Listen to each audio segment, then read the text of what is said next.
visit. Ito pa mga kababayan. Pag-usapan na rin natin, total chismis lang ang ginawa nitong si Toby Chanko. Ito naman ngayon, may isa bang chismis.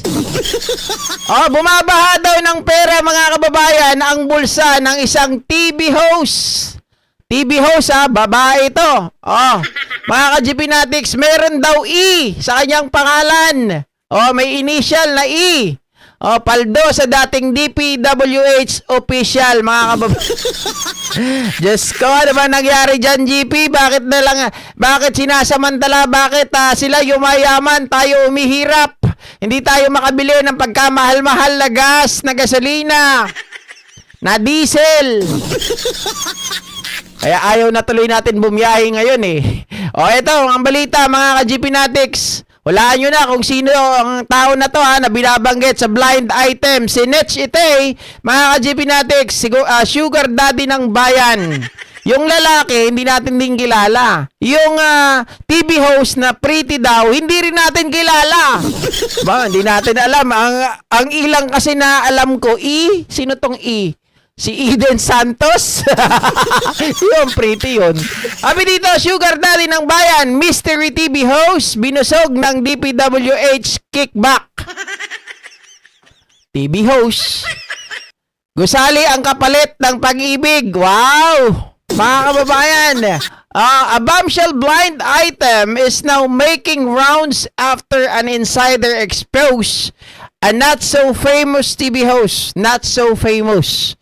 Okay, yun ang isang clue. Not so famous host who allegedly benefited from the controversial flood control scandal involving the Department of Public Works and Highways. According to the sources, the TV host reportedly became the baby of a former DPWH official who was implicated in massive corruption tied to flood control and infrastructure project, mga kababayan. Nung una, di ba, tawag dito, may naalala ako. Sabi kong ganun, teka lang, DPWH. Parang may na-issue noon. Hindi ko alam kung paano, pero rumors lang naman na ito daw di ba may lumalabas na si Diskaya daw, si Curly, parang meron din daw siyang kabit, sabi nila, pero hindi naman natin sigurado yon. Pumasok lang sa isip ko, hindi kaya siya yon, mga kababayan. Pero DPWH official daw hindi naman DPWH official si Curly. 'Di ba? Contractor siya. I mean, contractor, 'di ba? Sabi pa rito, mga kababayan, talagang baby tapos may sugar daddy, no? At the height of the alleged kickback operations, it wasn't just projects flowing. Money and romance did too. Mga kababayan, money and romance. Ibig sabihin, mga kababayan, etong babae na to, she is kept by a sugar daddy. Okay? Siyempre, mga ka-GPnatics, even more explosive, the TV host was allegedly financially spoiled by the official in exchange for the relationship. Mga kababayan, baha talaga ng pera. Kapalit ng pagmamahal, kapalit ng relasyon. Sabi tuloy ng misis ko, naku, ano yan, buka ka muna, tapos pera kapalit. Diba? Mga GPnatics, para daw malaki buka ka, kailangan paldo. Paldo. Sabi pa dito, mga kababayan, with her relatively low income as a TV co-host, mababa lang daw insiders claim she didn't hesitate to enter the arrangement. Mga kababayan, talagang tinulak ng demonyo. Tinulak ng demonyo. Talagang kumapit. Sino kaya ang hula nyo dyan? Sige nga mga kababayan. Kung magaling kayo kasi wala akong idea yung ilang na naiisip ko dito, Ang kilala ko lang na may E, si Eden Santos eh.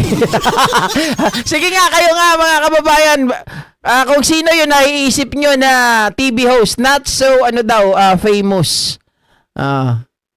Sabi ni Argo, si Doris yan. Doris Bigornia?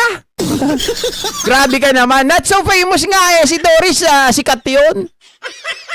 TV host daw, TV host. Sige nga, hula-hula. Tingnan natin, baka mayroon tayong, baka mayroon tayong makuha sa mga iniisip nyo. May E. May E. Vice Ganda. Famous yan si Vice Ganda eh.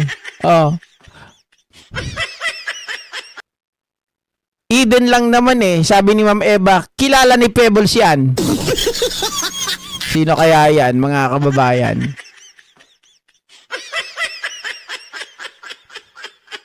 Anak ng tinapa. Nahirapan nga ako dito eh. Sabi pa dito, mga kababayan, but she didn't just accept the money.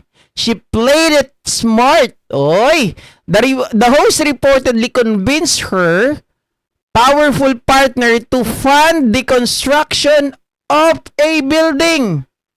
Nako, nanghingi ng in exchange ng relationship. Mga kababayan, syempre, pag relasyon, may kasama ng alam nyo yun, ana-ana, di ba?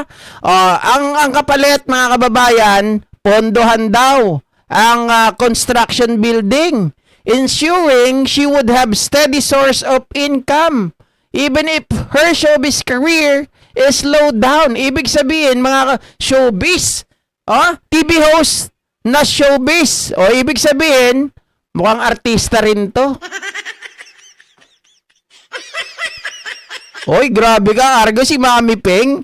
Hindi naman si Mami Peng, hindi naman TV host. 'Di ba? Hindi rin naman showbiz personality. Ma-showbiz nga lang. 'Di ba? Ang buhay ni Mami Peng parang parang showbiz. Si Bunoan ba to? Si Bunoan? Talaga? Hindi, ang pinapahula ko sa inyo guys, yung yung babae, si Bunoan yung lalaki. Yun naman inuhulaan nyo, yung lalaki. Yung babae ang pinapahulaan ko sa inyo. Sabi ni Only Bekok, Emma Tiglaw? Sino yun? Lupa GP. Hindi ko nga rin alam guys eh. Hindi ko nga rin alam eh. Sabi pa dito, mga kababayan, that's where the controversy deepens. Questions are now being raised after whether that investment came from misuse public funds. When the DPWH official was eventually removed from his post amid corruption issues. Okay, eto, naniniwala ako dito. Sino ba yung mga natanggal na lalaki sa DPWH? Ang natanggal lang naman dyan si Bunoan. 'Di ba? Si Bernardo. Sino pa ba? Yung iba pa, 'di ba? Yan lang yung mga DPWH, kaya madaling mahulaan yung lalaki. I'm not really so sure pero hula ko lang Bunoan or Bernardo. Mga ka-GP Natics. Pero doon sa babae, 'di ba? The host allegedly remain largely unaffected thanks to the business assets left in her name. Wow! May asset? Iniwan? Abay, nakinabang? Bernardo Bunoan Alcantara. Tama si Alcantara, natanggal din. Thank you, Argo. Tama yan. 'Di ba? Pwede ding si, mga kababayan, si Bryce Hernandez, natanggal din yan. 'Di ba? Hindi, yung hulaan nyo nga yung babae. Sabi ni Northern Kumot, GMA o ABS, di ko rin alam. Eto daw yung clue. Mga kababayan, now social media is buzzing with the speculation. Who is this TV host with a letter E in her name? Ayan. May E sa kanyang pangalan. Nako, hindi sinabi na ang first initial is E. Ang sinabi dito, may E sa kanyang pangalan. Mm. Nabasa ko na dati ka GP, nakalimutan ko yung name ng girl pero si Bunoan. Si Bunoan din ang ano ko dun sa Sugar Daddy. Yun ay opinion natin, 'di ba? Pero yung babae, yun ang inaano ko mga ka-GP Natics. Yan ang inaalam ko kung sino yan. Hindi, iba pa daw ito doon sa dating na issue.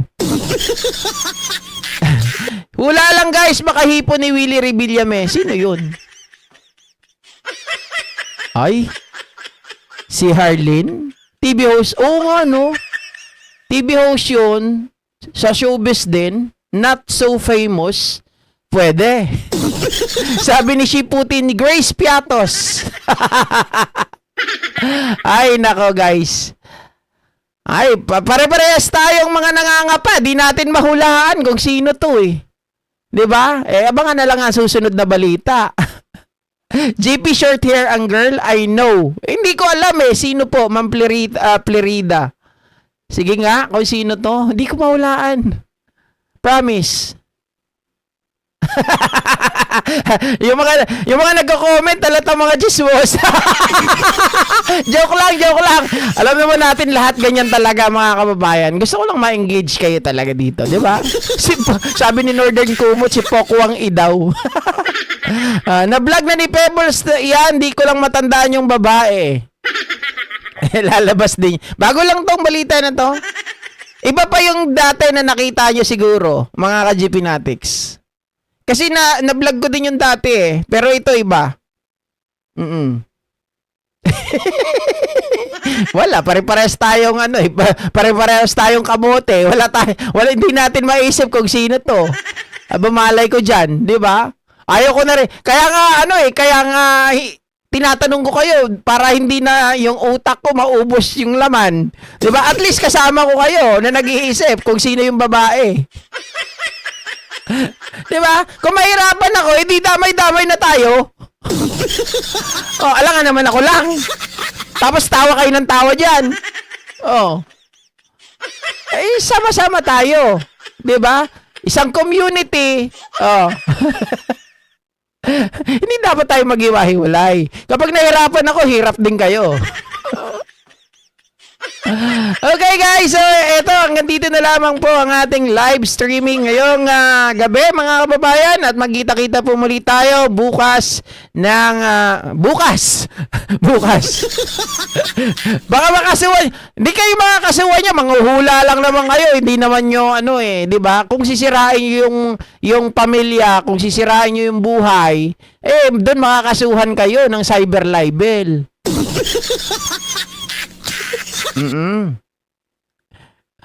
Give up na daw sa masakit na pilukan ni Shiputin. Bye Argo, good night. Good night po sa inyong lahat mga ka-GP Natics. Thank you. Bye-bye. Good night. See you. Bukas. Hindi ko alam kung anong oras mga ka-GP Natics, pero normally naman pag Sabado-Linggo, maga tayo. 'Di ba? Si Emma Tiglaw talaga.